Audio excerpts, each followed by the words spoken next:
Hello दोस्तों, मैं Hemant Prajapati advance classes के यूट्यूब चैनल पर आपका स्वागत करता हूं। तो दोस्तों, आज जैसा कि हम बात कर रहे हैं हमारे टॉपिक की तरफ आते हैं और आज हम बात करेंगे हमारे हार्ट के बारे में, हमारे हृदय के बारे में।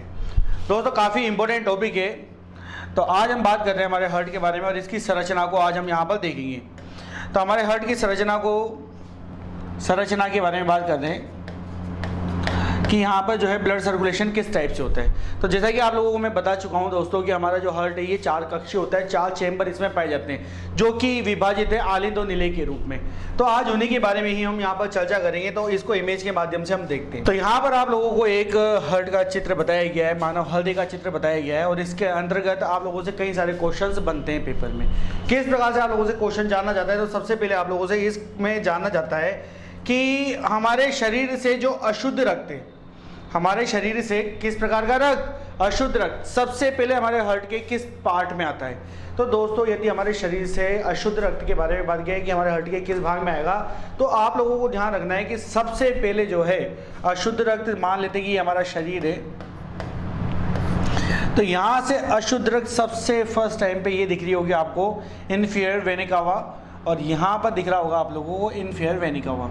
तो यहाँ पर जो है इन पाइप्स के माध्यम से, जिनको आप लोग वेन्स भी कह सकते हो या शिरा भी कह सकते हो, शिरा या इनको कहा जाता है वेन, ठीक है। तो वेन्स के माध्यम से, शिरा के माध्यम से जो है ब्लड सबसे पहले आपके किस पार्ट में आ जाएगा, ये यहाँ से लेके स्टार्ट होगा और यहाँ पर भी इस प्रकार से स्टार्ट होगा और आपके इस पार्ट में ब्लड आ जाएगा। ये जो ब्लड होता है दोस्तों, यहाँ पर आप लोगों से जानना चाहते हैं एक प्रमुख खास बात को कि आप लोगों के जो ये ब्लड आया है कौन से पार्ट में आया है, राइट एट्रियम में आया है। मतलब आपका ये जो है दायां आलिंद है, दायां आलिंद। तो आप लोगों से जानना चाहता है कि जो सबसे फर्स्ट नंबर पर ब्लड आया है, अशुद्ध ब्लड दाएं आलिंद में आया है, ये किसी ना किसी माध्यम से आया होगा। तो जैसा कि आप लोगों ने बता दिया कि किस माध्यम से आया है दोस्तों, शिरा के माध्यम से आया है और ये यहाँ पर जाके हमारे दाएं आलिंद में प्रवेश कर जाता है। अब देखो यहाँ पर दोस्तों एक प्रकार का ये वाल्व आप लोगों को दिख रहा होगा, ये वाल्व लगा हुआ है। ब्लड क्या होता है, जब इस पार्ट में आता है हमारे दाएं आलिंद वाले पार्ट में, तो यहाँ से ब्लड क्या होता है, इस वाल्व के द्वारा नीचे निकल जाता है। इस वाल्व से जब भी ब्लड नीचे निकल जाएगा तो बाद में क्या होते हैं, ये जो वाल्व होते हैं ये किस प्रकार की शेप में है, जैसे ब्लड का फ्लो बनता है ये वाल्व क्या हो जाते हैं, बंद हो जाते हैं। ये वाल्व जब भी बंद होते हैं तो इनके बंद और खुलने की जो आवाज होती है उसको डब लब के नाम से भी जाना जाता है कि इस वाल्व के बंद चालू होने पर जो आवाज होती है उसे क्या कहा जाएगा, तो इसे क्या कहेंगे हम, डब लब। तो यहाँ पर जो है अब आपका जो ब्लड है वो आ चुका है राइट वेंट्रिकल में, मतलब आपका जो ब्लड है वो आ चुका है आपके राइट वाले पार्ट में, दाएं निलय के अंदर, ठीक है। अब दाएं निलय में आप लोगों का जो ब्लड आ चुका है, आप लोगों से जानना चाहता है कि दाएं निलय में जो ब्लड है ये किस प्रकार का ब्लड है। तो देखो दोस्तों, यहाँ पर जो हमारा वाल्व है ये आपको दिख रहा होगा कि इस वाल्व को हमने नाम दिया हुआ है यहाँ पर ट्राइकोस्पेड वाल्व। इस वाल्व का कुछ कार्य केवल इतना सा आपको ध्यान रखना है कि ये किसी भी प्रकार से रक्त का शुद्धिकरण नहीं करता, केवल क्या कर रहा है, एक मार्ग दे रहा है, एक मार्ग दे रहा है कि दाएं आलिंद से जो रक्त है कहां पर पहुंच जाए, दाएं निलय में पहुंच जाए। तो यहाँ पर दाएं निलय में आपका ब्लड आ चुका है। अब दोस्तों यहाँ से ब्लड आगे कहां पर बढ़ेगा ये आप लोगों से जानना चाहता है। तो यहाँ से जो ब्लड है आप लोगों को ये वाला वाल्व दिख रहा होगा, इसे हम कहते हैं यहाँ पर पल्मोनरी वाल्व। क्या कहा जाता है, पल्मोनरी वाल्व। इस पल्मोनरी वाल्व से ब्लड आगे निकलेगा और एक पार्ट तो इधर जाएगा और एक सेकंड पार्ट जो है इस टाइप से यहाँ पर निकल जाएगा। अब यहाँ से जो आप लोगों की दिख रही है ये किस माध्यम से आ रहा है, तो ये पल्मोनरी आर्टरी के माध्यम से आ रहा है। ये दोनों टाइप से कहां से आ रहा है, पल्मोनरी आर्टरी दिख रहा होगा आप लोगों को, इसे हम कहते हैं पल्मोनरी आर्टरी है, इसको कहा जाता है पल्मोनरी धमनी के माध्यम से रक्त जो है निकल रहा है। और ये कहां पर पहुंच रहा है, तो आप लोगों को बताना है कि हमारे फेफड़ों में, हमारे लंग्स में, ठीक है। तो यहां से आप लोगों को दिख रहा होगा ये वाला पाइप और ये वाला पाइप, दोनों को मिला के हम कहते हैं पल्मोनरी आर्टरी या पल्मोनरी धमनी। पल्मोनरी धमनी से जो अशुद्ध रक्त है वो कहां पर आ गया, हमारे फेफड़ों में, हमारे लंग्स में आ गया। अब दोस्तों यहाँ पर आप सब जानते हो अच्छी तरीके से कि हमारे लंग्स का जो प्रमुख कार्य है वो क्या होता है। हमारे लंग्स, हमारे फेफड़ों का सबसे प्रमुख कार्य क्या होता है कि जो वातावरण की ऑक्सीजन है उसको ये रक्त में मिला देता है, प्लस रक्त में जो कार्बन डाइऑक्साइड है उसको बाहर निकाल देता है। तो इसका इतना कार्य होता है। तो हमारे जो लंग्स होते हैं क्या करेंगे, जो CO2 है, कार्बन डाइऑक्साइड, इस कार्बन डाइऑक्साइड को तो क्या कर देंगे, बाहर निकाल देंगे। क्योंकि अभी तक जो आपका रक्त था, जो आप लोगों के शरीर से रक्त गया था हमारी शिराओं में, ये कैसा रक्त था, अशुद्ध रक्त था। अभी तक रक्त शुद्ध नहीं हुआ है। तो ये अशुद्ध रक्त कहां पर आ गया था, फेफड़ों में, और फेफड़ों के माध्यम से क्या हुआ, फेफड़ों ने इस अशुद्ध रक्त को बाहर निकाल दिया। किस में से क्या निकाल दिया, कार्बन डाइऑक्साइड को बाहर निकाल दिया। और रक्त में ये क्या मिला देगा, तो रक्त में हमारे लंग्स क्या कर देते हैं, ऑक्सीजन मिला देते हैं, और रक्त को क्या कर देते हैं, शुद्ध कर देते हैं। अब यहां से जो भी शुद्ध रक्त निकलेगा, हमारे लंग्स से जो भी शुद्ध रक्त निकलेगा, तो इसको मैं इस रंग से प्रेजेंट कर दे रहा हूं, तो यहां से जो भी शुद्ध रक्त निकलेगा वो कहां पर चल जाएगा, हमारे इस वाले पार्ट में आ जाएगा। तो यहां पर इसको इस प्रकार से हम प्रेजेंट कर लेते हैं, ये लो आप लोगों के इस वाले पार्ट में आ गया।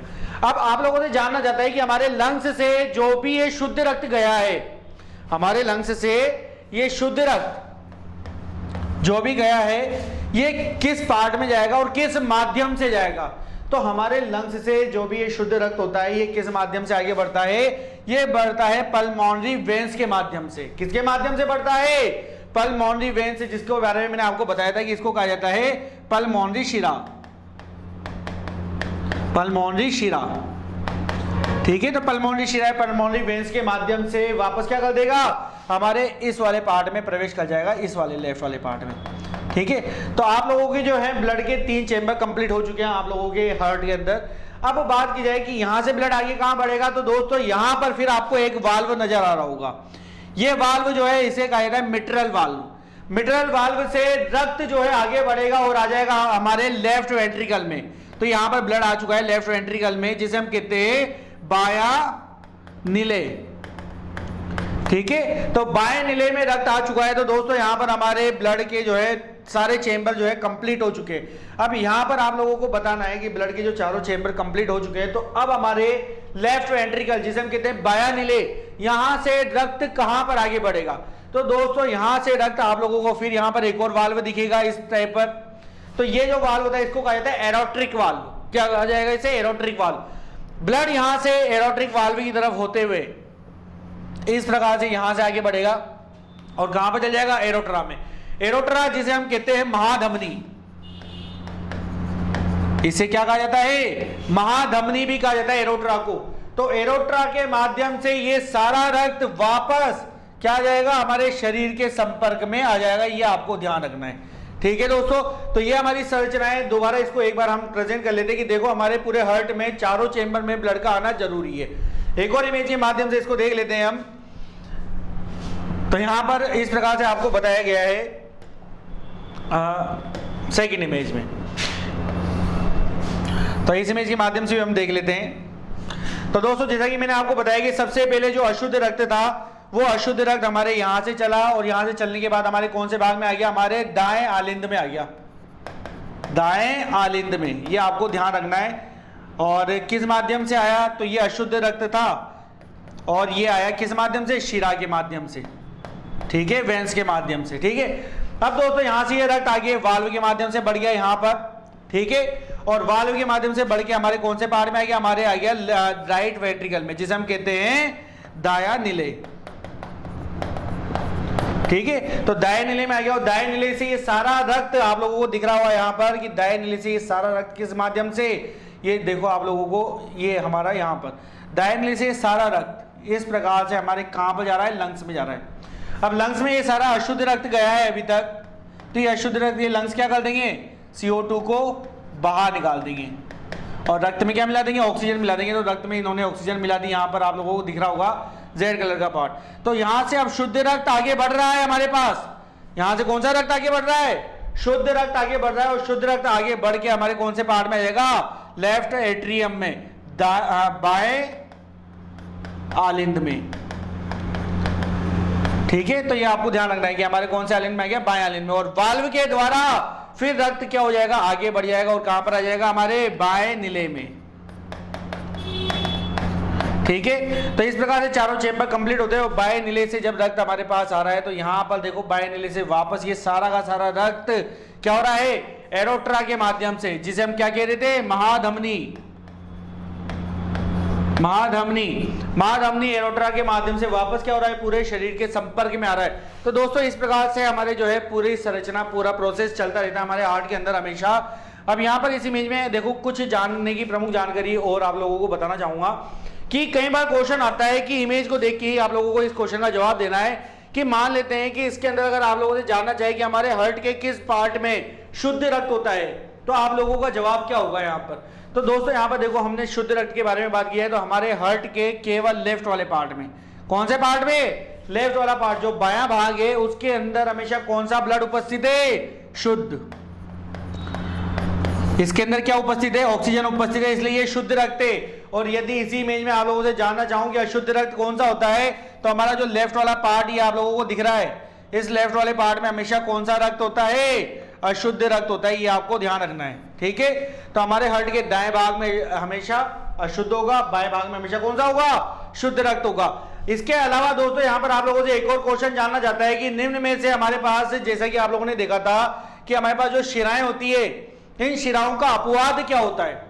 शिराएं जो है आप लोगों को सबको बता दिया गया है कि शिराओं में हमेशा कौन सा ब्लड होता है, अशुद्ध ब्लड होता है। लेकिन यदि इनके अपवाद के बारे में बात जानना चाहता है आप लोगों से, तो आप लोग इसका अपवाद क्या बताओगे कि इसका अपवाद होती है पल्मोनरी शिरा, क्योंकि शिराओं के अंदर हमेशा अशुद्ध रक्त होता है, जबकि पल्मोनरी शिरा जो है इसके अंदर कैसा रक्त है, शुद्ध रक्त है। इसलिए ये एक दूसरे के अपवाद के रूप में कार्य करते हैं। इसी प्रकार से एरोट्रा, या जिसे हम कहते हैं धमनी या महाधमनी, इसका अपवाद भी आप लोगों से जानना चाहता है। तो एरोट्रा या महाधमनी का जो अपवाद होता है, उसका अपवाद आप लोगों को क्या बताना है, इसका अपवाद होता है हमारे पास पल्मोनरी आर्टरी। तो पल्मोनरी आर्टरी जो है आप लोगों को यहां पर दिख जाएगी हमारे पास, ये इस प्रकार से। तो पल्मोनरी आर्टरी जो है, वाल्व हो गया कैस्पेड वाल्व, और पल्मोनरी आर्टरी जो है, सॉरी हाँ, तो पल्मोनरी आर्टरी ये आप लोगों के सामने इस प्रकार से प्रेजेंट हो रही है। तो पल्मोनरी आर्टरी जो है किसका अपवाद होती है, महाधमनी का अपवाद होती है, क्योंकि पल्मोनरी आर्टरी जो है ये अशुद्ध रक्तों को हमारे लंग्स तक पहुंचा रही है, जबकि महाधमनी वापस क्या करिए, पूरे शुद्ध रक्त को हमारे शरीर में क्या करिए, सर्कुलेट करिए। तो आप लोगों को ध्यान रखना है, महाधमनी का अपवाद होती है पल्मोनरी आर्टरी, हम जिसे हम कहते हैं पल्मोनरी धमनी के नाम से। तो यहां पर ये दोस्तों आप लोगों की संरचना कंप्लीट, पल्मोनरी धमनी, ठीक है दोस्तों। तो ये हमारे हार्ट का प्रोसेस है, आप सब जान चुके हो। इसके अंदर की 4 चेंबर होते हैं। सबसे पहले रक्त आएगा राइट एट्रियम में, फिर राइट वेंट्रिकल में, और यहां से लंग्स में जाएगा। लंग्स में जाने के बाद लेफ्ट एट्रियम और लेफ्ट वेंट्रिकल में ब्लड आता है, और लास्ट में ब्लड जो है वापस शरीर के संपर्क में आता है, और ये प्रोसेस हमेशा चलता रहता है। अब दोस्तों बात करें यहाँ पर थोड़ा सा हार्ट अटैक के बारे में, तो यहाँ पर मान लेते हैं कि किसी भी शिरा या किसी भी वेन्स में यदि रुकावट आ जाती है, तो रुकावट आने पर क्या होता है कि ब्लड सर्कुलेशन आगे नहीं बढ़ेगा, और ब्लड सर्कुलेशन यदि आगे नहीं बढ़ता, मान लेते हैं कि यहाँ पर किसी प्रकार से कोई रुकावट आ रही है, तो ये ब्लड का फ्लो आगे नहीं होगा, और जब भी ब्लड का फ्लो आगे नहीं होगा तो व्यक्ति को हार्ट अटैक जैसी प्रॉब्लम्स हो सकती है। तो ये आपको ध्यान रखना है। तो दोस्तों आज के लिए बस इतना ही, फिर मिलेंगे नेक्स्ट क्लास में। धन्यवाद।